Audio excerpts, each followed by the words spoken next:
পিঠা পছন্দ করে না এরকম মানুষ খুঁজে পাওয়া মুশকিল।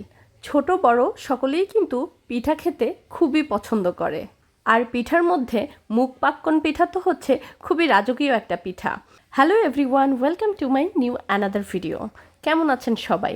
আজকে আমি আপনাদের সাথে শেয়ার করব মুগ পাক্কন পিঠার রেসিপি। শুরুতেই আমি মুগ ডালগুলোকে একটু হালকা ভেজে নিলাম। এরপর ডালগুলো খুব ভালোভাবে ধুয়ে আমি প্রেসার কুকারে ডালগুলো একেবারে সেদ্ধ করে নিচ্ছি। এখানে কিন্তু ডালগুলো একেবারে আমি মিহি করে সেদ্ধ করে নিয়েছি।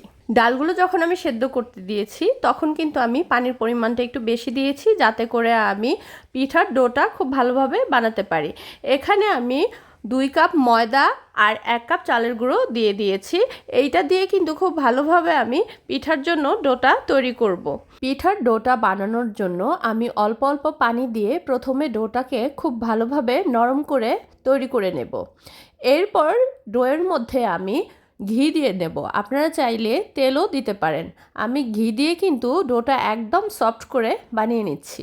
ডোটা বানানো হয়ে গেছে। ডোটা আমি 10 মিনিটের জন্য রেস্টে রেখে দিলাম। এখানে আমি পানি দিয়ে দিলাম আর দিয়ে দিলাম চিনি, কয়েকটা গোটা গরম মশলা, সাথে আমি তেজপাতা দিয়ে পিঠার জন্য শিরাটা তৈরি করে নিয়েছি।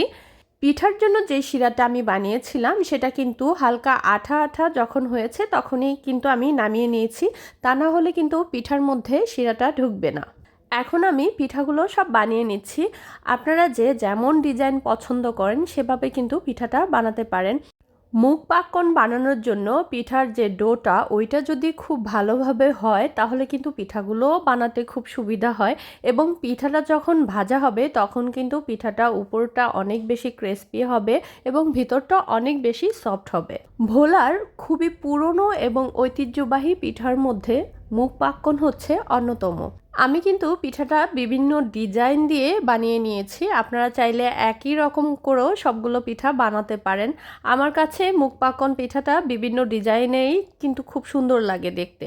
এখানে আমি একটা কড়াইতে তেল দিয়ে দিলাম। যেহেতু পিঠাগুলো আমার সব বানানো হয়ে গেছে, এখন আমি একে একে পিঠাগুলো ভেজে নেব। সবগুলো পিঠা আমার ভাজা হয়ে গেছে। পিঠাটা খানিকটা আমি ঠান্ডা করে তারপরে আমি শিরাতে ভিজিয়ে নিচ্ছি। এক পাশ খুব ভালোভাবে ভেজানো হয়ে গেলে আমি আরেক পাশও একই রকম করে শিরাতে ভিজিয়ে নিচ্ছি। তৈরি হয়ে গেল মুগ পাক্কন। আমার করা রান্নার প্রত্যেকটা ভিডিও যদি আপনাদের ভালো লেগে থাকে তাহলে অবশ্যই আমাকে সাপোর্ট করবেন।